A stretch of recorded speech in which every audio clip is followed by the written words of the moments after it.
Of such great powers or beings, there may be conceivably a survival of a hugely remote period when consciousness was manifested, perhaps in shapes and forms long since withdrawn before the tide of advancing humanity, forms of which poetry and legend alone have caught a flying memory and called them gods, monsters, mythical beings of all sorts and kinds.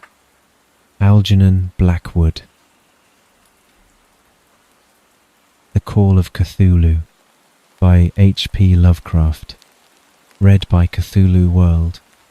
Part 1. The Horror in Clay. The most merciful thing in the world, I think, is the inability of the human mind to correlate all its contents. We live on a placid island of ignorance in the midst of black seas of infinity, and it was not meant that we should voyage far. The sciences, each straining in its own direction, have hitherto harmed us little, but some day the piecing together of dissociated knowledge will open up such terrifying vistas of reality and of our frightful position therein, that we shall either go mad from the revelation or flee from the deadly light into the peace and safety of a new dark age. Theosophists have guessed at the awesome grandeur of the cosmic cycle wherein our world and human race form transient incidents. They have hinted at strange survivals in terms which would freeze the blood, if not masked by a bland optimism. But it is not from them that there came the single glimpse of forbidden eons which chills me when I think of it and maddens me when I dream of it. That glimpse, like all dread glimpses of truth, flashed out from an accidental piecing together of separated things, in this case an old newspaper item and the notes of a dead professor. I hope that no one else will accomplish this piecing out. Certainly, if I live, I shall never knowingly supply a link in so hideous a chain. I think that the professor, too, intended to keep silent regarding the part he knew, and that he would have destroyed his notes had not sudden death seized him. My knowledge of the thing began in the winter of 1926-27 with the death of my granduncle George Gamel Angel, Professor Emeritus of Semitic Languages in Brown University, Providence, Rhode Island. Professor Angel was widely known as an authority on ancient inscriptions and had frequently been resorted to by the heads of prominent museums, so that his passing at the age of 92 may be recalled by many. Locally, interest was intensified by the obscurity of the cause of death. The professor had been stricken whilst returning from the Newport boat, falling suddenly, as witnesses said, after having been jostled by a nautical-looking Negro who had come from one of the queer dark courts on the precipitous hillside, which formed a shortcut from the waterfront to the deceased's home in William Street. Physicians were unable to find any visible disorder, but concluded after perplexed debate that some obscure lesion of the heart, induced by the brisk ascent of so steep a hill by so elderly a man, was responsible for the end. At the time I saw no reason to dissent from this dictum, but latterly I am inclined to wonder, and more than wonder. As my grand-uncle's heir and executor, for he died a childless widower, I was expected to go over his papers with some thoroughness, and for that purpose moved his entire set of files and boxes to my quarters in Boston. Much of the material which I correlated will be later published by the American Archaeological Society, but there was one box which I found exceedingly puzzling, and which I felt much averse from showing to other eyes. It had been locked, and I did not find the key till it occurred to me to examine the personal ring which the professor carried always in his pocket. Then indeed I succeeded in opening it, but when I did so seemed only to be confronted by a greater and more closely locked barrier. For what could be the meaning of the queer clay bas-relief, and the disjointed jottings, ramblings, and cuttings which I found? Had my uncle, in his latter years, become credulous of the most superficial impostures? I resolved to search out the eccentric sculptor responsible for this apparent disturbance of an old man's peace of mind. The bas-relief was a rough rectangle less than an inch thick and about 5 by 6 inches in area, obviously of modern origin. Its designs, however, were far from modern in atmosphere and suggestion, For although the vagaries of cubism and futurism are many and wild, they do not often reproduce that cryptic regularity which lurks in prehistoric writing. And writing of some kind the bulk of these designs seems certainly to be, though my memory, despite much familiarity with the papers and collections of my uncle, failed in any way to identify this particular species, or even to hint at its remotest affiliations. Above these apparent hieroglyphics was a figure of evidently pictorial intent, though its impressionistic execution forbade a very clear idea of its nature. It seemed to be a sort of monster, or symbol representing a monster, of a form which only a diseased fancy could conceive. If I say that my somewhat extravagant imagination yielded simultaneous pictures of an octopus, a dragon, and a human caricature, I shall not be unfaithful to the spirit of the thing. A pulpy, tentacled head surmounted a grotesque and scaly body with rudimentary wings, but it was the general outline of the whole which made it most shockingly frightful. Behind the figure was a vague suggestion of a cyclopean architectural background. The writing accompanying this oddity was, aside from a stack of press cuttings in Professor Angel's most recent hand, and made no pretense to literary style. What seemed to be the main document was headed Cthulhu Cult in characters painstakingly printed to avoid the erroneous reading of a word so unheard of. The manuscript was divided into two sections, the first of which was headed 1925 Dream and Dream Work of H.A. Wilcox, 7 Thomas Street, Providence, Rhode Island, and the second, Narrative of Inspector John R. Legrasse, 121 Bienville Street, New Orleans, Louisiana, at the 1908 meeting of the American Archaeological Society. Notes on same, and Professor Webb's account. The other manuscript papers were all brief notes, some of them accounts of the queer dreams of different persons, some of them citations from theosophical books and magazines, notably W. Scott, Eliot's Atlantis and the Lost Lemuria, and the rest comments on long-surviving secret societies and hidden cults, with references to passages in such mythological and anthropological sourcebooks as Fraser's Golden Bough and Miss Murray's Witch Cult in Western Europe. The cuttings largely alluded to outre mental illnesses and outbreaks of group folly or mania in the spring of 1925. The first half of the principal manuscript told a very peculiar tale.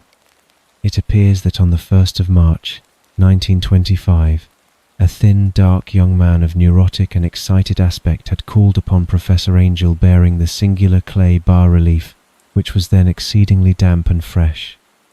His card bore the name of Henry Anthony Wilcox, and my uncle had recognized him as the youngest son of an excellent family slightly known to him, who had latterly been studying sculpture at the Rhode Island School of Design and living alone at the Fleur-de-Lis building near that institution.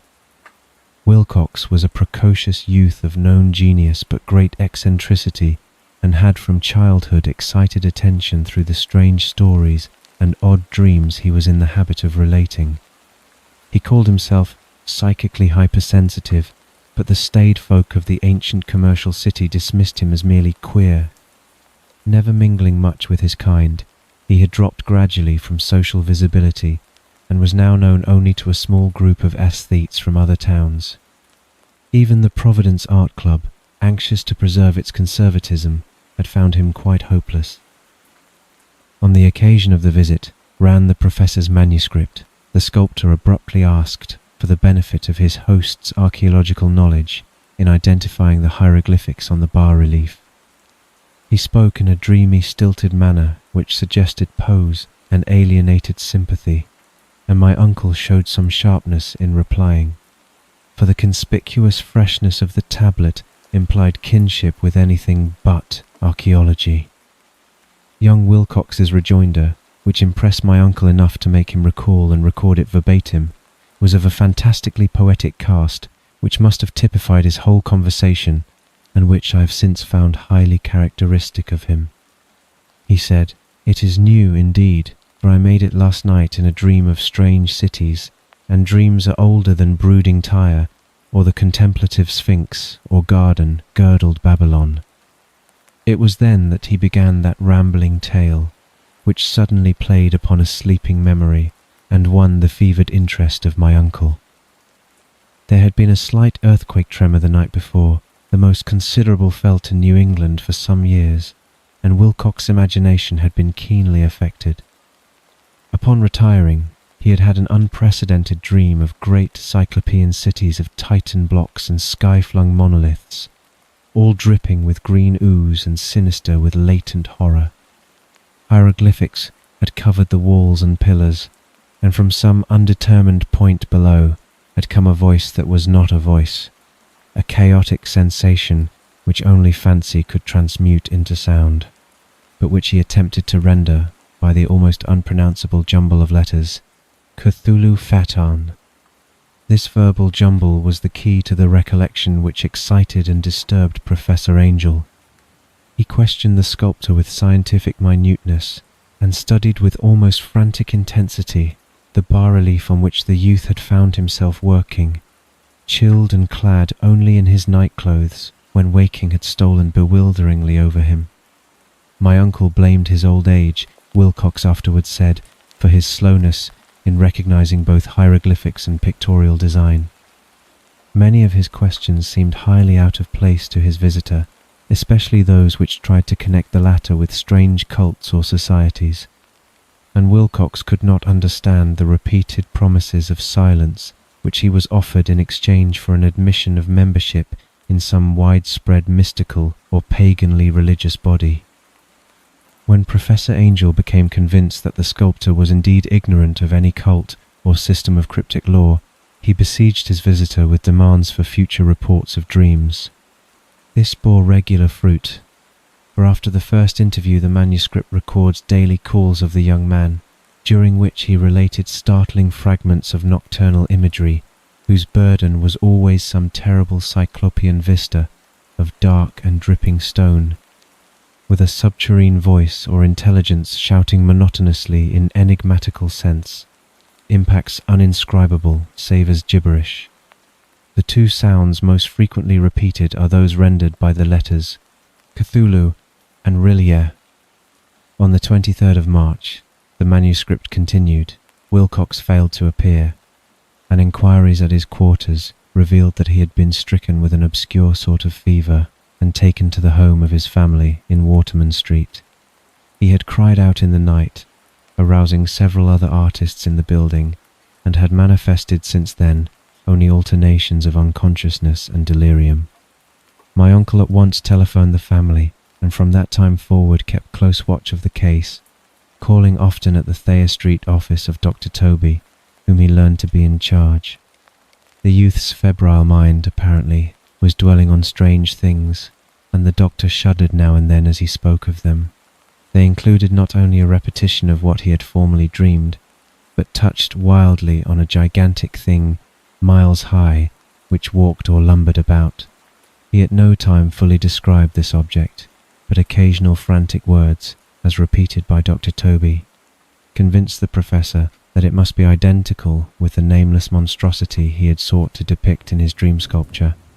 Reference to this object, the doctor added, was invariably a prelude to the young man's subsidence into lethargy. His temperature, oddly enough, was not greatly above normal, but his whole condition was otherwise such as to suggest true fever rather than mental disorder. On the 2nd of April, at about 3 p.m., every trace of Wilcox's malady suddenly ceased. He sat upright in bed, astonished to find himself at home, and completely ignorant of what had happened in dream or reality since the night of the 22nd of March. Pronounced well by his physician, he returned to his quarters in 3 days, but to Professor Angel he was of no further assistance. All traces of strange dreaming had vanished with his recovery, and my uncle kept no record of his night thoughts after a week of pointless and irrelevant accounts of thoroughly usual visions. Here the first part of the manuscript ended, but references to certain of the scattered notes gave me much material for thought, so much in fact that only the ingrained skepticism then forming my philosophy can account for my continued distrust of the artist. The notes in question were those descriptive of the dreams of various persons covering the same period as that in which young Wilcox had had his strange visitations. My uncle, it seems, had quickly instituted a prodigiously far-flung body of inquiries amongst nearly all the friends whom he could question without impertinence, asking for nightly reports of their dreams, and the dates of any notable visions for some time past. The reception of his request seems to have been varied, but he must, at the very least, have received more responses than any ordinary man could have handled without a secretary. This original correspondence was not preserved, but his notes formed a thorough and really significant digest.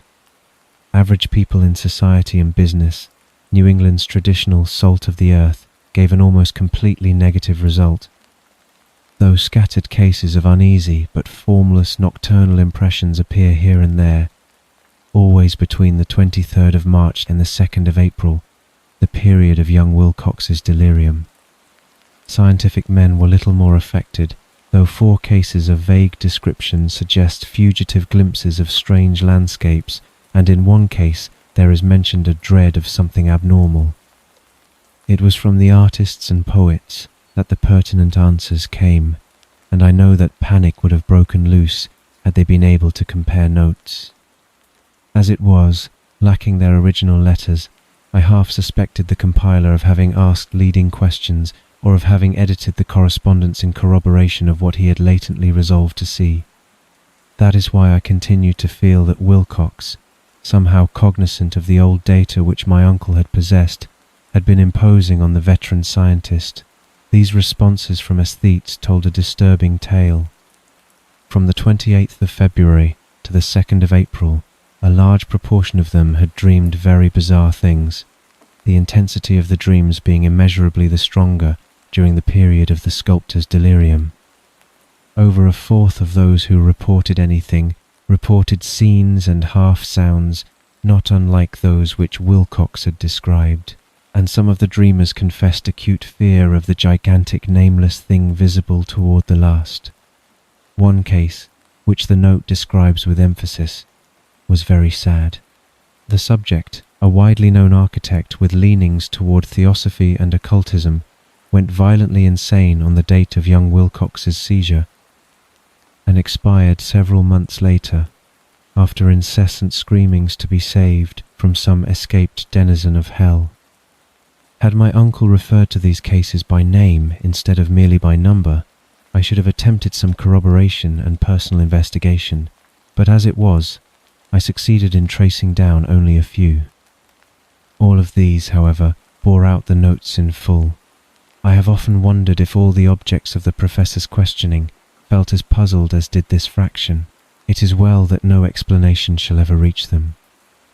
The press cuttings, as I have intimated, touched on cases of panic, mania, and eccentricity during the given period. Professor Angel must have employed a cutting bureau, for the number of extracts was tremendous and the sources scattered throughout the globe. Here was a nocturnal suicide in London, where a lone sleeper had leaped from a window after a shocking cry. Here likewise a rambling letter to the editor of a paper in South America, where a fanatic deduces a dire future from visions he has seen. A dispatch from California describes a theosophist colony as donning white robes en masse for some glorious fulfillment which never arrives, whilst items from India speak guardedly of serious native unrest toward the end of March. Voodoo orgies multiply in Haiti, and African outposts report ominous mutterings. American officers in the Philippines find certain tribes bothersome about this time, and New York policemen are mobbed by hysterical Levantines on the night of the 22nd of March to 23rd. The west of Ireland, too, is full of wild rumour and legendary, and a fantastic painter named Ardwa Bono hangs a blasphemous dream landscape in the Paris Spring Salon of 1926. And so numerous are the recorded troubles in insane asylums that only a miracle can have stopped the medical fraternity from noting strange parallelisms and drawing mystified conclusions. A weird bunch of cuttings all told, and I can at this date scarcely envisage the callous rationalism with which I set them aside. but I was then convinced that young Wilcox had known of the older matters mentioned by the professor. Part 2. The Tale of Inspector Legrasse. The older matters which had made the sculptor's dream and bas-relief so significant to my uncle formed the subject of the second half of his long manuscript. Once before, it appears, Professor Angel had seen the hellish outlines of the nameless monstrosity, puzzled over the unknown hieroglyphics, and heard the ominous syllables which can be rendered only as Cthulhu. And all this in so stirring and horrible a connection that it is small wonder he pursued young Wilcox with queries and demands for data. The earlier experience had come in 1908, 17 years before, when the American Archaeological Society held its annual meeting in St. Louis. Professor Angel, as befitted one of his authority and attainments, had had a prominent part in all the deliberations, and was one of the first to be approached by the several outsiders who took advantage of the convocation to offer questions for correct answering and problems for expert solution. The chief of these outsiders, and in a short time the focus of interest for the entire meeting, was a commonplace-looking middle-aged man who had travelled all the way from New Orleans for certain special information unobtainable from any local source. His name was John Raymond Legrasse, and he was by profession an inspector of police. With him he bore the subject of his visit, a grotesque, repulsive, and apparently very ancient stone statuette whose origin he was at a loss to determine. It must not be fancied that Inspector Legrasse had the least interest in archaeology. On the contrary, his wish for enlightenment was prompted by purely professional considerations. The statuette, idol, fetish, or whatever it was, had been captured some months before in the wooded swamps south of New Orleans during a raid on a supposed voodoo meeting. And so singular and hideous were the rites connected with it that the police could not but realize that they had stumbled on a dark cult totally unknown to them, and infinitely more diabolic than even the blackest of the African voodoo circles. Of its origin, apart from the erratic and unbelievable tales extorted from the captured members, absolutely nothing was to be discovered. Hence the anxiety of the police for any antiquarian lore which might help them to place the frightful symbol, and through it track down the cult to its fountainhead. Inspector Legrasse was scarcely prepared for the sensation which his offering created. One sight of the thing had been enough to throw the assembled men of science into a state of tense excitement, and they lost no time in crowding around him to gaze at the diminutive figure whose utter strangeness and air of genuinely abysmal antiquity hinted so potently at unopened and archaic vistas.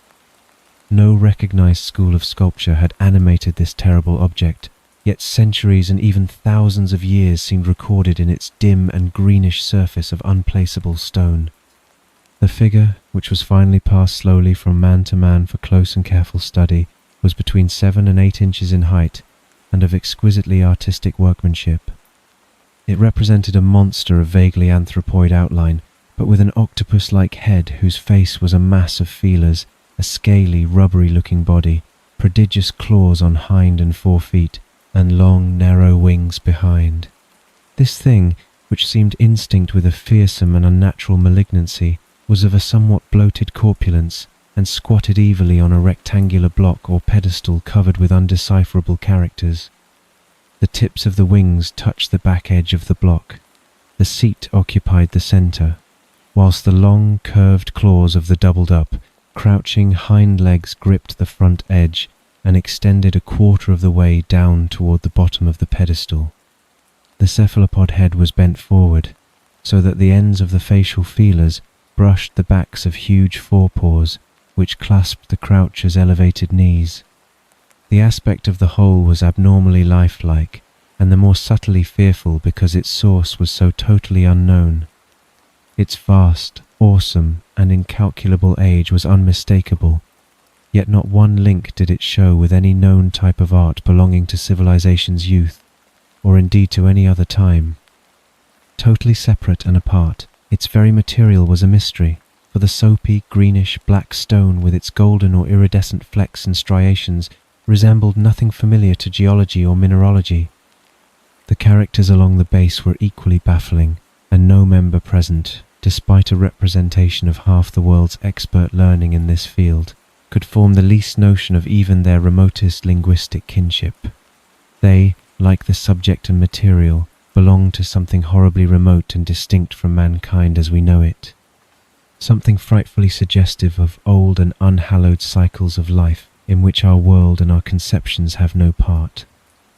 And yet, as the members severally shook their heads and confessed defeat at the inspector's problem, there was one man in that gathering who suspected a touch of bizarre familiarity in the monstrous shape and writing, and who presently told with some diffidence of the odd trifle he knew. This person was the late William Channing Webb, professor of anthropology in Princeton University and an explorer of no slight note.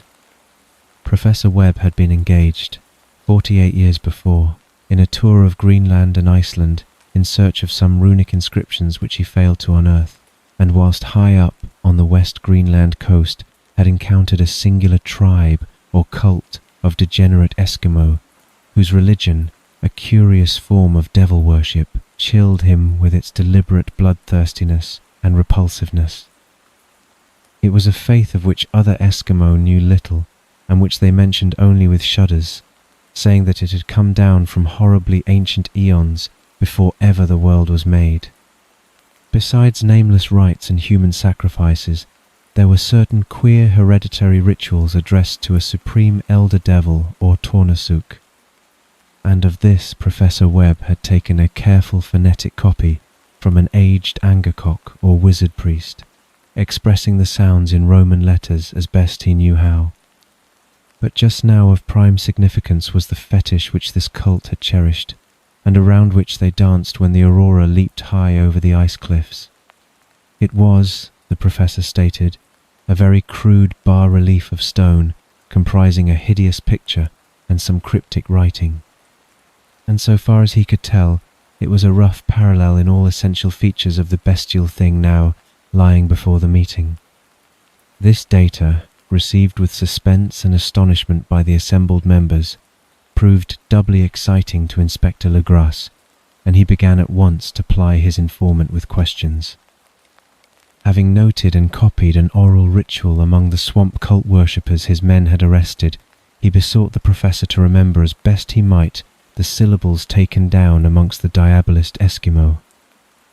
There then followed an exhaustive comparison of details, and a moment of really awed silence when both detective and scientist agreed on the virtual identity of the phrase common to two hellish rituals so many worlds of distance apart. What, in substance, both the Eskimo wizards and the Louisiana swamp priests had chanted to their kindred idols was something very like this, the word divisions being guessed at from traditional breaks in the phrase as chanted aloud. Funglui Muglunafer Cthulhu Rillier Wuchnach Fuchtang. Legrasse had one point in advance of Professor Webb, for several among his mongrel prisoners had repeated to him what older celebrants had told them the words meant. This text, as given, ran something like this. In his house at Rillier dead, Cthulhu waits dreaming. And now, in response to a general and urgent demand, Inspector Legrasse related as fully as possible his experience with the swamp worshippers, telling a story to which I could see my uncle attached profound significance. It savoured of the wildest dreams of myth-maker and theosophist, and disclosed an astonishing degree of cosmic imagination among such half-castes and pariahs as might be least expected to possess it. On the 1st of November, 1907, there had come to the New Orleans police a frantic summons from the swamp and lagoon country to the south. The squatters there, mostly primitive but good-natured descendants of Lafitte's men, were in the grip of stark terror from an unknown thing which had stolen upon them in the night. It was voodoo apparently, but voodoo of a more terrible sort than they had ever known, and some of their women and children had disappeared since the malevolent tom-tom had begun its incessant beating far within the black-haunted woods where no dweller ventured. There were insane shouts and harrowing screams, soul-chilling chants and dancing devil flames, and, the frightened messenger added, the people could stand it no more. So a body of 20 police, filling 2 carriages and an automobile, had set out in the late afternoon with the shivering squatter as a guide. At the end of the passable road they alighted, and for miles splashed on in silence through the terrible cypress woods where day never came. Ugly roots and malignant hanging nooses of Spanish moss beset them, and now and then a pile of dank stones or fragment of a rotting wall intensified by its hint of morbid habitation, a depression which every malformed tree and every fungus islet combined to create. At length the squatter settlement, a miserable huddle of huts, hove in sight, and hysterical dwellers ran out to cluster around the group of bobbing lanterns. The muffled beat of tom-toms was now faintly audible, far, far ahead, and a curdling shriek came at infrequent intervals when the wind shifted. A reddish glare, too, seemed to filter through the pale undergrowth beyond endless avenues of forest night. Reluctant even to be left alone again, each one of the cowed squatters refused point-blank to advance another inch toward the scene of unholy worship. So Inspector Legrasse and his 19 colleagues plunged on unguided into black arcades of horror that none of them had ever trod before. The region now entered by the police was one of traditionally evil repute, substantially unknown and untraversed by white men.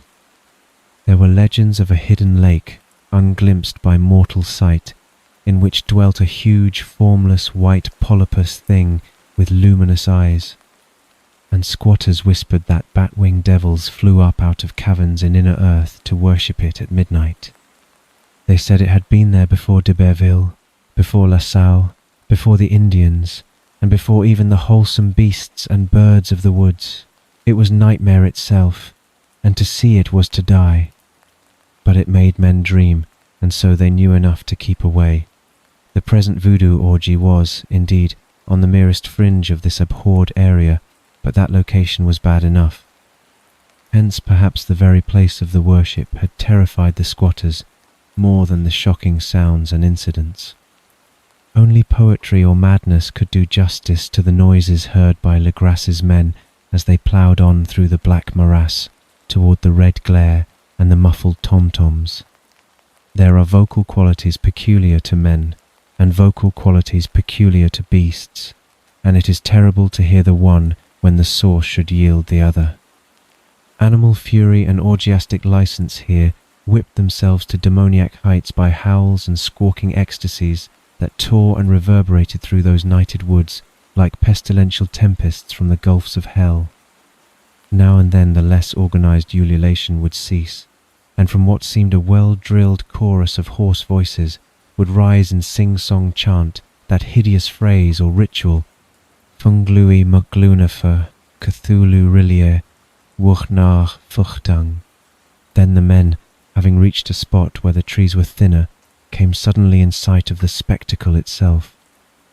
4 of them reeled, 1 fainted, and 2 were shaken into a frantic cry which the mad cacophony of the orgy fortunately deadened. Legrasse dashed swamp water on the face of the fainting man, and all stood trembling and nearly hypnotized with horror. In a natural glade of the swamp stood a grassy island of perhaps an acre's extent, clear of trees and tolerably dry. On this now leaped and twisted a more indescribable horde of human abnormality than any but a Sime or an Angarola could paint.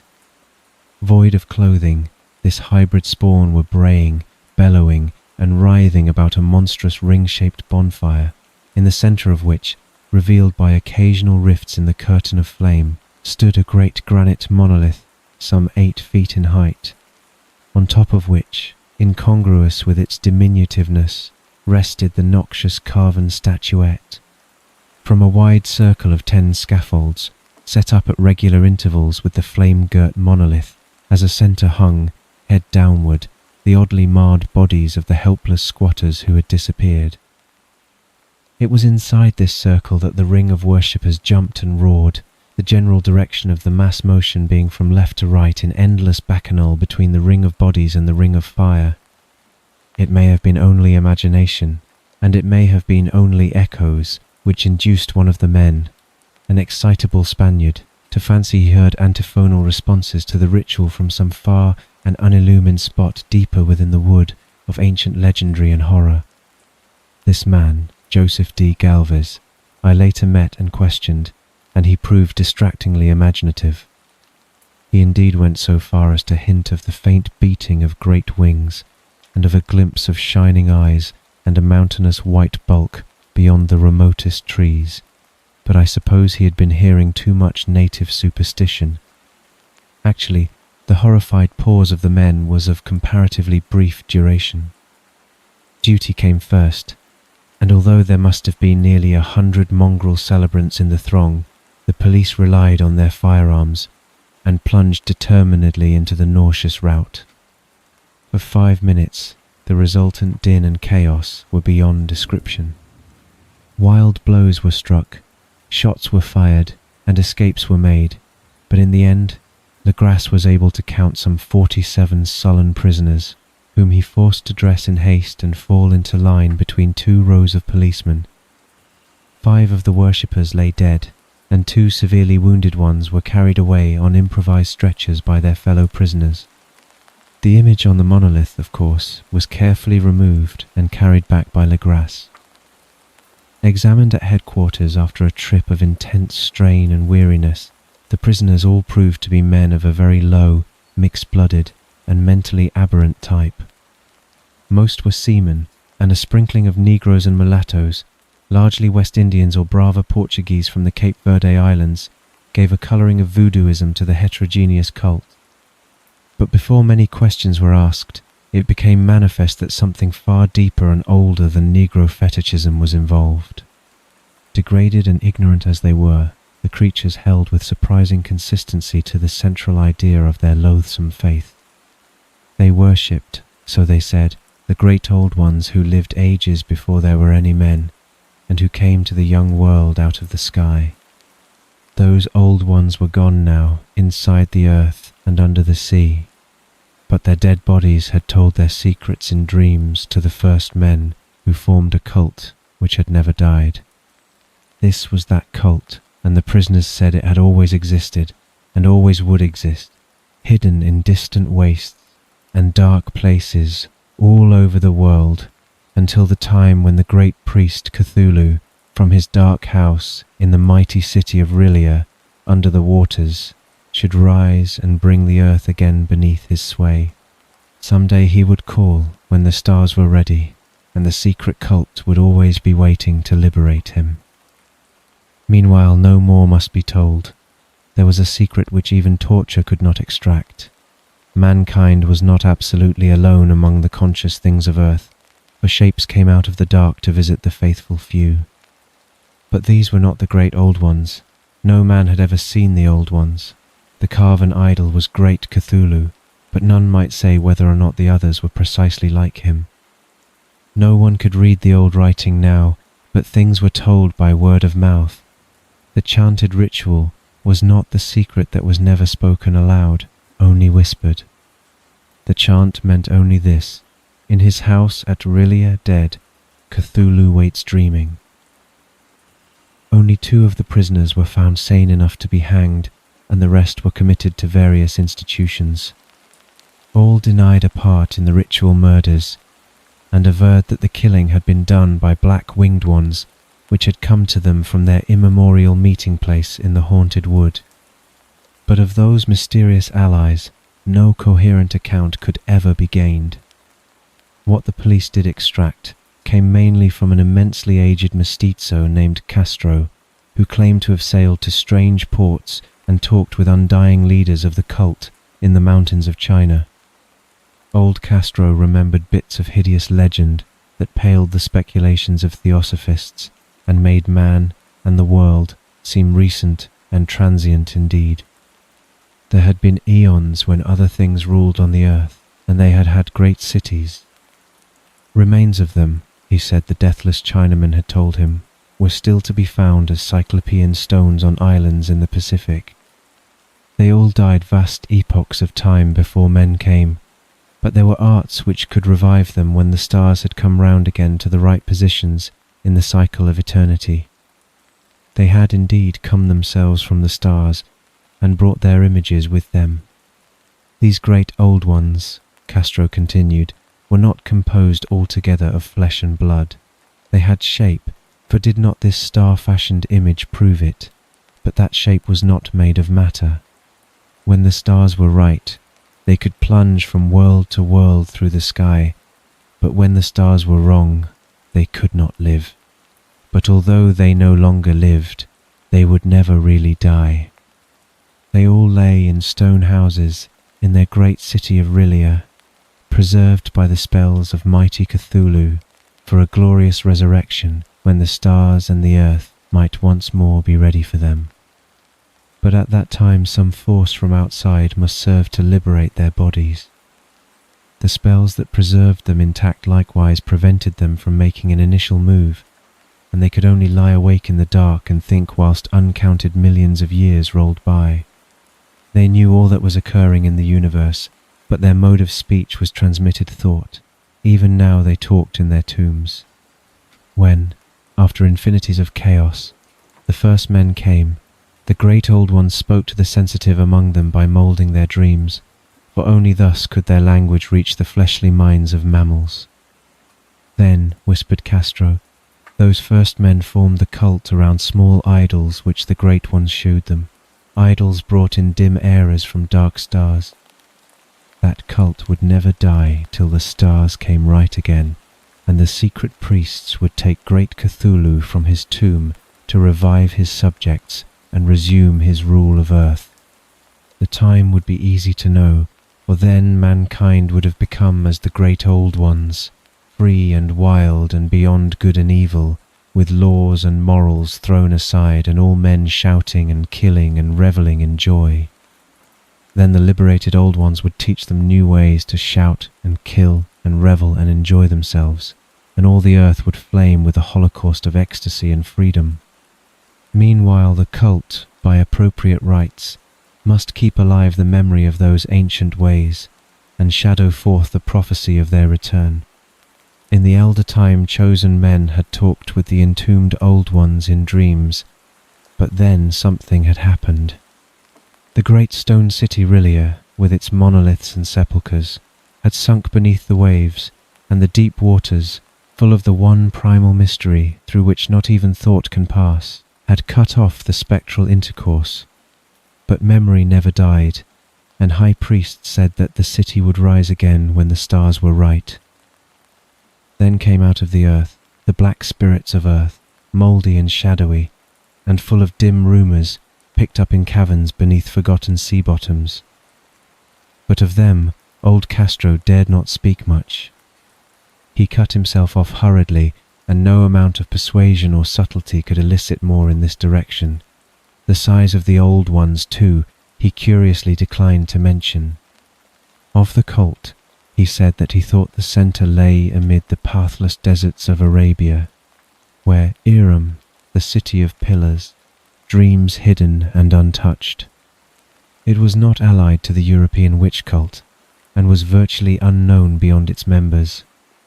No book had ever really hinted of it, though the deathless Chinamen said that there were double meanings in the Necronomicon of the mad Arab Abdul al-Hazred, which the initiated might read as they chose, especially the much-discussed couplet, "That is not dead which can eternal lie, and with strange aeons even death may die." Legras, deeply impressed, and not a little bewildered, had inquired in vain concerning the historic affiliations of the cult.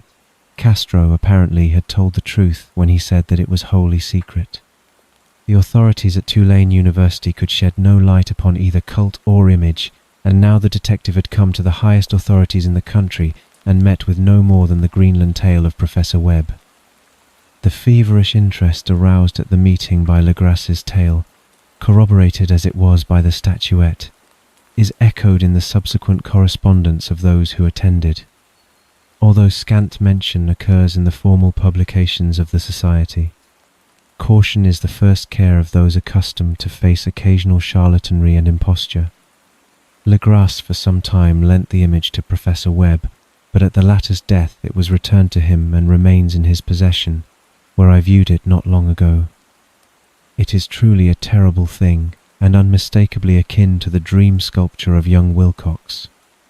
That my uncle was excited by the tale of the sculptor I did not wonder, for what thoughts must arise upon hearing, after a knowledge of what Legras had learned of the cult, of a sensitive young man who had dreamed not only the figure and exact hieroglyphics of the swamp-found image and the Greenland devil tablet, but had come in his dreams upon at least 3 of the precise words of the formula uttered alike by Eskimo diabolists and mongrel Louisianans. Professor Angel's instant start on an investigation of the utmost thoroughness was eminently natural, though privately I suspected young Wilcox of having heard of the cult in some indirect way, and of having invented a series of dreams to heighten and continue the mystery at my uncle's expense. The dream narratives and cuttings collected by the professor were, of course, strong corroboration, but the rationalism of my mind and the extravagance of the whole subject led me to adopt what I thought the most sensible conclusions. So, after thoroughly studying the manuscript again, and correlating the theosophical and anthropological notes with the cult narrative of Legras, I made a trip to Providence to see the sculptor and give him the rebuke I thought proper for so boldly imposing upon a learned and aged man.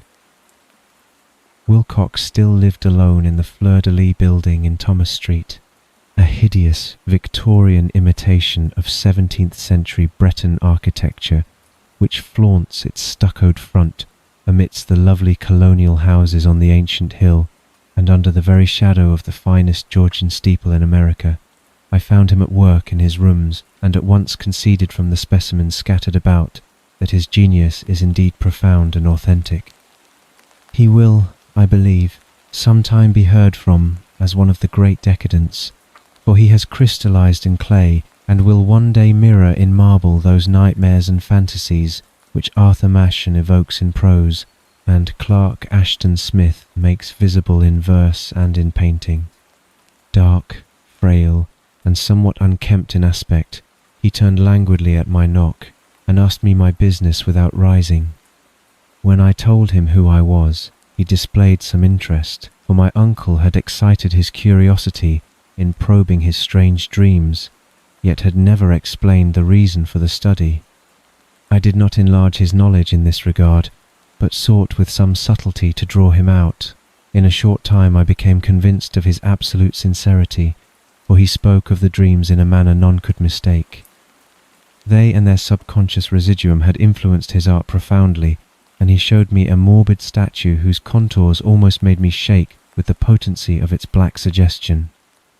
He could not recall having seen the original of this thing except in his own dream bas-relief, but the outlines had formed themselves insensibly under his hands. It was, no doubt, the giant shape he had raved of in delirium. That he really knew nothing of the hidden cult, save from what my uncle's relentless catechism had let fall, he soon made clear, and again I strove to think of some way in which he could possibly have received the weird impressions. He talked of his dreams in a strangely poetic fashion, making me see with terrible vividness the damp Cyclopean city of slimy green stone, whose geometry, he oddly said, was all wrong, and here, with frightened expectancy, the ceaseless, half-mental calling from underground, "Cthulhu Ftang, Cthulhu Ftang." These words had formed part of that dread ritual which told of dead Cthulhu's dream vigil in his stone vault at R'lyeh, and I felt deeply moved despite my rational beliefs. Wilcox, I was sure, had heard of the cult in some casual way, and had soon forgotten it amidst the mass of his equally weird reading and imagining. Later, by virtue of its sheer impressiveness, it had found subconscious expression in dreams, in the bas-relief, and in the terrible statue I now beheld, so that his imposture upon my uncle had been a very innocent one. The youth was of a type, at once slightly affected and slightly ill-mannered, which I could never like, but I was willing enough now to admit both his genius and his honesty. I took leave of him amicably, and wish him all the success his talent promises. The matter of the cult still remained to fascinate me, and at times I had visions of personal fame from researches into its origin and connections. I visited New Orleans, talked with Legras and others of that old-time raiding party, saw the frightful image, and even questioned such of the mongrel prisoners as still survived. Old Castro, unfortunately, had been dead for some years. What I now heard so graphically at first hand, though it was really no more than a detailed confirmation of what my uncle had written, excited me afresh, for I felt sure that I was on the track of a very real, very secret, and very ancient religion whose discovery would make me an anthropologist of note. My attitude was still one of absolute materialism, as I wish it still were, and I discounted with almost inexplicable perversity the coincidence of the dream notes and odd cuttings collected by Professor Angel. One thing I began to suspect, and which I now fear I know, is that my uncle's death was far from natural. He fell on a narrow hill street leading up from an ancient waterfront, swarming with foreign mongrels, after a careless push from a Negro sailor. I did not forget the mixed blood and marine pursuits of the cult members in Louisiana, and would not be surprised to learn of secret methods and poison needles as ruthless and as anciently known as the cryptic rites and beliefs. Legras and his men, it is true, have been let alone, but in Norway a certain seaman who saw things is dead. Might not the deeper inquiries of my uncle after encountering the sculptor's data have come to sinister ears? I think Professor Angel died because he knew too much, or because he was likely to learn too much. Whether I shall go as he did remains to be seen, for I have learned much now. Part 3. The Madness from the Sea. If heaven ever wishes to grant me a boon, it will be a total effacing of the results of a mere chance which fixed my eye on a certain stray piece of shelf paper. It was nothing on which I would naturally have stumbled in the course of my daily round, for it was an old number of an Australian journal, the Sydney Bulletin for the 18th of April, 1925. It had escaped even the cutting bureau, which had at the time of its issuance been avidly collecting material for my uncle's research. I had largely given over my inquiries into what Professor Angel called the Cthulhu cult, and was visiting a learned friend in Paterson, New Jersey, the curator of a local museum and a mineralogist of note. Examining one day the reserve specimens roughly set on the storage shelves in a rear room of the museum, my eye was caught by an odd picture in one of the old papers spread beneath the stones. It was the Sydney Bulletin I have mentioned, for my friend has wide affiliations in all conceivable foreign parts, and the picture was a half-tone cut of a hideous stone image almost identical with that which Legras had found in the swamp. Eagerly clearing the sheet of its precious contents, I scanned the item in detail and was disappointed to find it of only moderate length. What it suggested, however, was of portentous significance to my flagging quest, and I carefully tore it out for immediate action. It read as follows: Mystery derelict found at sea. Vigilant arrives with helpless armed New Zealand yacht in tow. One survivor and dead man found aboard. Tale of desperate battle and deaths at sea.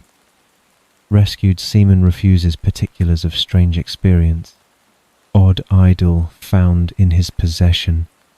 Inquiry to follow.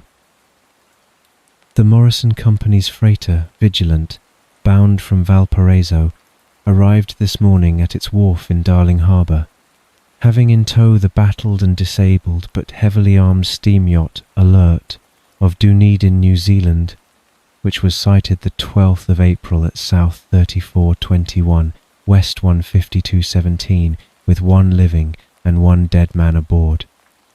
The Vigilant left Valparaiso the 25th of March, and on the 2nd of April was driven considerably south of her course by exceptionally heavy storms and monster waves. On the 12th of April the derelict was sighted, and though apparently deserted, was found upon boarding to contain one survivor in a half-delirious condition, and one man who had evidently been dead for more than a week. The living man was clutching a horrible stone idol of unknown origin, about a foot in height, regarding whose nature authorities at Sydney University, the Royal Society, and the museum in College Street all profess complete bafflement, and which the survivor says he found in the cabin of the yacht, in a small carved shrine of common pattern. This man, after recovering his senses, told an exceedingly strange story of piracy and slaughter. He is Gustaf Johansen, a Norwegian of some intelligence, and had been second mate of the two-masted schooner Emma of Auckland, which sailed for Callao the 20th of February with a complement of 11 men. The Emma, he says, was delayed and thrown widely south of her course by the great storm of March 1st, and on March 22nd at south 4951, west 12834, encountered the Alert, manned by a queer and evil-looking crew of Kanakas and half-castes. Being ordered peremptorily to turn back, Captain Collins refused, whereupon the strange crew began to fire savagely and without warning upon the schooner with a peculiarly heavy battery of brass cannon forming part of the yacht's equipment. The Emma's men showed fight, says the survivor, and though the schooner began to sink from shots beneath the waterline, they managed to heave alongside their enemy and board her. Grappling with the savage crew on the yacht's deck and being forced to kill them all, the number being slightly superior because of their particularly abhorrent and desperate, though rather clumsy mode of fighting. 3 of the Emma's men, including Captain Collins and First Mate Green, were killed, and the remaining 8, under Second Mate Johansen, proceeded to navigate the captured yacht, going ahead in their original direction to see if any reason for their ordering back had existed. The next day, it appears, they raised and landed on a small island, although none is known to exist in that part of the ocean, and 6 of the men somehow died ashore, though Johansen is queerly reticent about this part of his story, and speaks only of their falling into a rock chasm. Later, it seems, he and one companion boarded the yacht and tried to manage her, but were beaten about by the storm of the 2nd of April. From that time till his rescue on the 12th, the man remembers little, and he does not even recall when William Bryden, his companion, died. Bryden's death reveals no apparent cause, and was probably due to excitement or exposure. Cable advices from Dunedin report that the Alert was well known there as an island trader, and bore an evil reputation along the waterfront. It was owned by a curious group of half-castes whose frequent meetings and night trips to the woods attracted no little curiosity, and it had set sail in great haste just after the storm and earth tremors of the 1st of March. Our Auckland correspondent gives the Emma and her crew an excellent reputation, and Johansen is described as a sober and worthy man. The Admiralty will institute an inquiry on the whole matter beginning tomorrow, at which every effort will be made to induce Johansen to speak more freely than he has done hitherto. This was all, together with the picture of the hellish image, but what a train of ideas it started in my mind. Here were new treasuries of data on the Cthulhu cult, and evidence that it had strange interests at sea as well as on land. What motive prompted the hybrid crew to order back the Emma as they sailed about with their hideous idol? What was the unknown island on which 6 of the Emma's crew had died, and about which the mate Johansen was so secretive? What had the Vice-Admiralty's investigation brought out, and what was known of the noxious cult in Dunedin? And most marvellous of all, what deep and more than natural linkage of dates was this which gave a malign and now undeniable significance to the various turns of events so carefully noted by my uncle. The 1st of March, hour the 28th of February, according to the international dateline, the earthquake and storm had come. From Dunedin the Alert and her noisome crew had darted eagerly forth as if imperiously summoned, and on the other side of the earth, poets and artists had begun to dream of a strange, dank, cyclopean city, whilst a young sculptor had moulded in his sleep the form of the dreaded Cthulhu. the 23rd of March, the crew of the Emma landed on an unknown island and left 6 men dead, and on that date the dreams of sensitive men assumed a heightened vividness and darkened with dread of a giant monster's malign pursuit, whilst an architect had gone mad and a sculptor had lapsed suddenly into delirium. And what of this storm of the 2nd of April, the date on which all dreams of the dank city ceased, and Wilcox emerged unharmed from the bondage of strange fever? What of all this, and of those hints of old Castro about the sunken star-born old ones and their coming reign, their faithful cult and their mastery of dreams? Was I tottering on the brink of cosmic horrors beyond man's power to bear? If so, they must be horrors of the mind alone, for in some way the 2nd of April had put a stop to whatever monstrous menace had begun its siege of mankind's soul. That evening, after a day of hurried cabling and arranging, I bade my host adieu and took a train for San Francisco. In less than a month I was in Dunedin, where, however, I found that little was known of the strange cult members who had lingered in the old sea taverns. Waterfront scum was far too common for special mention, though there was vague talk about one inland trip these mongrels had made, during which faint drumming and red flame were noted on the distant hills. In Auckland, I learnt that Johansen had returned with yellow hair turned white after a perfunctory and inconclusive questioning at Sydney, and had thereafter sold his cottage in West Street and sailed with his wife to his old home in Oslo. Of his stirring experience he would tell his friends no more than he had told the Admiralty officials, and all they could do was to give me his Oslo address.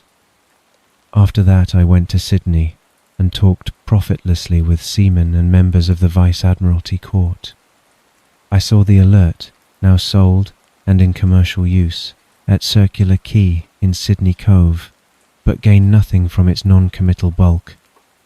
The crouching image, with its cuttlefish head, dragon body, scaly wings, and hieroglyphed pedestal, was preserved in the museum at Hyde Park, and I studied it long and well, finding it a thing of balefully exquisite workmanship, and with the same utter mystery, terrible antiquity, and unearthly strangeness of material which I had noted in Legras's smaller specimen. Geologists, the curator told me, had found it a monstrous puzzle, for they vowed that the world held no rock like it. Then I thought with a shudder of what old Castro had told Legras about the primal great ones.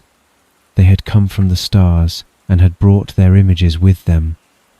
Shaken with such a mental revolution as I had never before known, I now resolved to visit mate Johansen in Oslo. Sailing for London, I re-embarked at once for the Norwegian capital, and one autumn day landed at the trim wharves in the shadow of the Egerberg. Johansen's address, I discovered, lay in the old town of King Harald Hardrada, which kept alive the name of Oslo during all the centuries that the greater city masqueraded as Christiana. I made the brief trip by taxicab, and knocked with palpitant heart at the door of a neat and ancient building with plastered front. A sad-faced woman in black answered my summons, and I was stung with disappointment when she told me in halting English that Gustaf Johansen was no more. He had not survived his return, said his wife, for the doings at sea in 1925 had broken him. He had told her no more than he had told the public, but had left a long manuscript of technical matters, as he said, written in English, evidently in order to safeguard her from the peril of casual perusal. During a walk through a narrow lane near the Gothenburg dock, a bundle of papers falling from an attic window had knocked him down. 2 Lascar sailors at once helped him to his feet, but before the ambulance could reach him he was dead. Physicians found no adequate cause for the end, and laid it to heart trouble and a weakened constitution. I now felt gnawing at my vitals, that dark terror which will never leave me till I, too, am at rest, accidentally or otherwise. Persuading the widow that my connection with her husband's technical matters was sufficient to entitle me to his manuscript, I bore the document away and began to read it on the London boat. It was a simple, rambling thing, a naive sailor's effort at a post-facto diary, and strove to recall day by day that last awful voyage. I cannot attempt to transcribe it verbatim in all its cloudiness and redundance, but I will tell it just enough to show why the sound of the water against the vessel's sides became so unendurable to me that I stopped my ears with cotton. Johansen, thank God, did not know quite all, even though he saw the city in the thing, but I shall never sleep calmly again when I think of the horrors that lurk ceaselessly behind life in time and in space, and of those unhallowed blasphemies from elder stars which dream beneath the sea, known and favoured by a nightmare cult, ready and eager to loose them on the world whenever another earthquake shall heave their monstrous stone city again to the sun and air. Johansen's voyage had begun just as he told it to the Vice-Admiralty. The Emma, in ballast, had cleared Auckland on the 20th of February and had felt the full force of that earthquake-born tempest which must have heaved up from the sea bottom the horrors that filled men's dreams. Once more under control, the ship was making good progress when held up by the Alert on the 22nd of March, and I could feel the mate's regret as he wrote of her bombardment and sinking. Of the swarthy cult fiends on the Alert he speaks with significant horror. There was some peculiarly abominable quality about them which made their destruction seem almost a duty, and Johansen shows ingenious wonder at the charge of ruthlessness brought against his party during the proceedings of the Court of Inquiry. Then, driven ahead by curiosity in their captured yacht under Johansen's command, the men sight a great stone pillar sticking out of the sea, and at 47.9 south, 126.43 west, come upon a coastline of mingled mud, ooze, and weedy cyclopean masonry, which can be nothing less than the tangible substance of Earth's supreme terror, the nightmare corpse city of R'lyeh, that was built in measureless eons behind history by the vast, loathsome shapes that seeped down from the dark stars. There lay great Cthulhu and his hordes, hidden in green, slimy vaults, and sending out at last, after cycles incalculable, the thoughts that spread fear to the dreams of the sensitive and called imperiously to the faithful to come on a pilgrimage of liberation and restoration.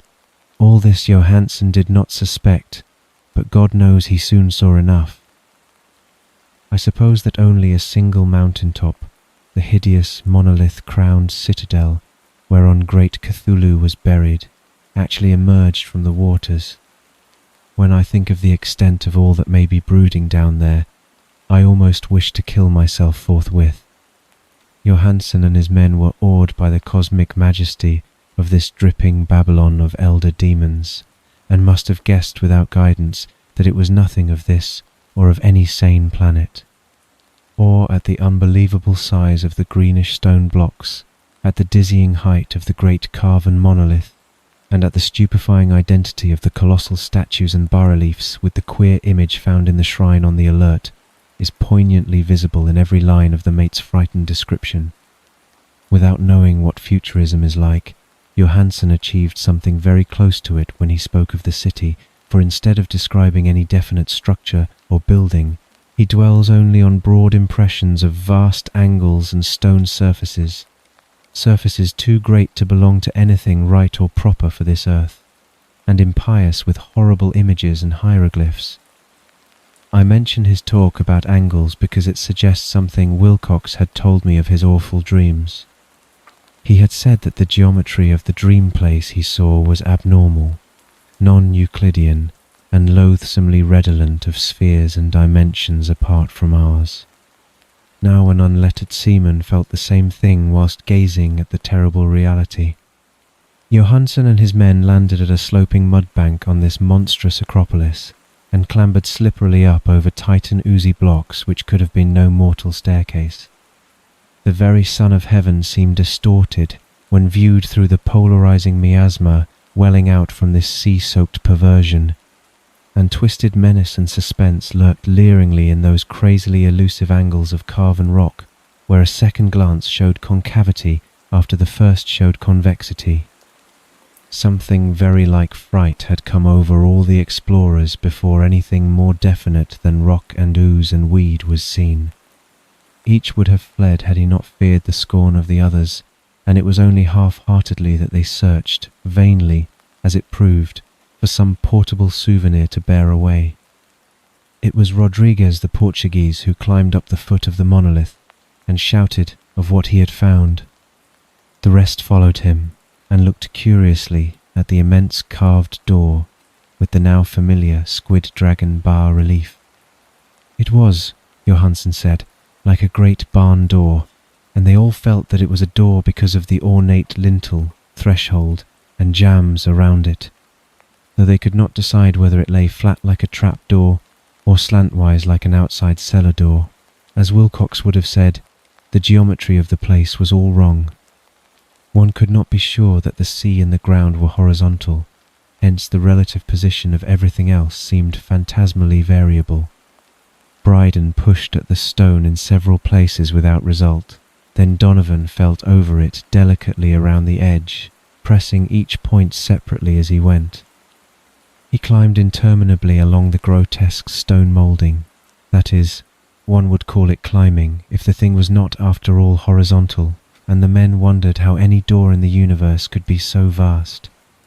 Then, very softly and slowly, the acre-great panel began to give inward at the top, and they saw that it was balanced. Donovan slid, or somehow propelled himself down or along the jamb, and rejoined his fellows, and everyone watched the queer recession of the monstrously carven portal. In this fantasy of prismatic distortion, it moved anomalously in a diagonal way, so that all the rules of matter and perspective seemed upset. The aperture was black, with a darkness almost material. That tenebrousness was indeed a positive quality, for it obscured such parts of the inner walls as ought to have been revealed, and actually burst forth like smoke from its eon-long imprisonment, visibly darkening the sun as it slunk away into the shrunken and gibbous sky on flapping membranous wings. The odour arising from the newly opened depths was intolerable, and at length the quick-eared Hawkins thought he heard a nasty, slopping sound down there. Everyone listened, and everyone was listening still when it lumbered slobberingly into sight and gropingly squeezed its gelatinous green immensity through the black doorway into the tainted outside air of that poisoned city of madness. Poor Johansen's handwriting almost gave out when he wrote of this. Of the 6 men who never reached the ship, he thinks 2 perished of pure fright in that accursed instant. The thing cannot be described. There is no language for such abysms of shrieking and immemorial lunacy, such eldritch contradictions of all matter, force, and cosmic order. A mountain walked or stumbled. God, what wonder that across the earth a great architect went mad, and poor Wilcox raved with fever in that telepathic instant. The thing of the idols, the green, sticky spawn of the stars, had awaked to claim his own. The stars were right again, and what an age-old cult had failed to do by design, a band of innocent sailors had done by accident. After vigintillions of years, great Cthulhu was loose again, and ravening for delight. 3 men were swept up by the flabby claws before anybody turned. God rest them, if there be any rest in the universe. They were Donovan, Guerrera, and Ångström. Parker slipped as the other 3 were plunging frenziedly over endless vistas of green-crusted rock to the boat, and Johansen swears he was swallowed up by an angle of masonry which shouldn't have been there, an angle which was acute, but behaved as if it were obtuse. So only Bryden and Johansen reached the boat, and pulled desperately for the alert as the mountainous monstrosity flopped down the slimy stones and hesitated floundering at the edge of the water. Steam had not been suffered to go down entirely, despite the departure of all hands for the shore, and it was the work of only a few moments of feverish rushing up and down between wheel and engines to get the alert under way. Slowly, amidst the distorted horrors of that indescribable scene, she began to churn the lethal waters. whilst on the masonry of that charnel shore that was not of earth, the Titan thing from the stars slavered and gibbered like Polypheme, cursing the fleeing ship of Odysseus. Then, bolder than the storied Cyclops, great Cthulhu slid greasily into the water and began to pursue with vast, wave-raising strokes of cosmic potency. Bryden looked back and went mad, laughing shrilly as he kept on laughing at intervals till death found him one night in the cabin whilst Johansen was wandering deliriously. But Johansen had not given out yet. Knowing that the thing could surely overtake the Alert until steam was fully up, he resolved on a desperate chance, and, setting the engine for full speed, ran lightning-like on deck and reversed the wheel. There was a mighty eddying and foaming in the noisome brine, and as the steam mounted higher and higher, the brave Norwegian drove his vessel head-on against the pursuing jelly, which rose above the unclean froth like the stern of a Damon galleon. The awful squid head with writhing feelers came nearly up to the bowsprit of the sturdy yacht, but Johansen drove on relentlessly. There was a bursting as of an exploding bladder, a slushy nastiness as of a cloven sunfish, a stench as of 1,000 opened graves, and a sound that the chronicler would not put on paper. For an instant the ship was befouled by an acrid and blinding green cloud, and then there was only a venomous seething astern where, God in heaven, the scattered plasticity of that nameless sky-spawn was nebulously recombining in its hateful original form, whilst its distance widened every second as the Alert gained impetus from its mounting steam. That was all. After that Johansen only brooded over the idol in the cabin and attended to a few matters of food for himself and the laughing maniac by his side. He did not try to navigate after the first bold flight, for the reaction had taken something out of his soul. Then came the storm of the 2nd of April and a gathering of the clouds about his consciousness. There is a sense of spectral whirling through liquid gulfs of infinity, of dizzying rides through reeling universes on a comet's tail, and of hysterical plunges from the pit to the moon and from the moon back again to the pit, all livened by a cachinnating chorus of the distorted, hilarious elder gods and the green, bat-winged, mocking imps of Tartarus. Out of that dream came rescue. The Vigilant, the Vice-Admiralty Court, the streets of Dunedin, and the long voyage back home to the old house by the Egerberg. He could not tell. They would think him mad. He would write of what he knew before death came, but his wife must not guess. Death would be a boon if only it could blot out the memories. That was the document I read, and now I have placed it in the tin box beside the bas-relief and the papers of Professor Angel. With it shall go this record of mine, this test of my own sanity, wherein is pieced together that which I hope may never be pieced together again. I have looked upon all that the universe has to hold of horror, and even the skies of spring and the flowers of summer must ever afterward be poison to me, but I do not think my life will be long. As my uncle went, as poor Johansen went, so I shall go. Cthulhu still lives too, I suppose, again in that chasm of stone which has shielded him since the sun was young. His accursed city is sunken once more, for the Vigilant sailed over the spot after the April storm, but his ministers on earth still bellow and prance and slay around idol-capped monoliths in lonely places. He must have been trapped by the sinking whilst within his black abyss, or else the world would by now be screaming with fright and frenzy. Who knows the end? What has risen may sink, and what has sunk may rise. Loathsomeness waits and dreams in the deep, and decay spreads over the tottering cities of men. A time will come, but I must not and cannot think. Let me pray that, if I do not survive this manuscript, my executors may put caution before audacity, and see that it meets no other eye. The End.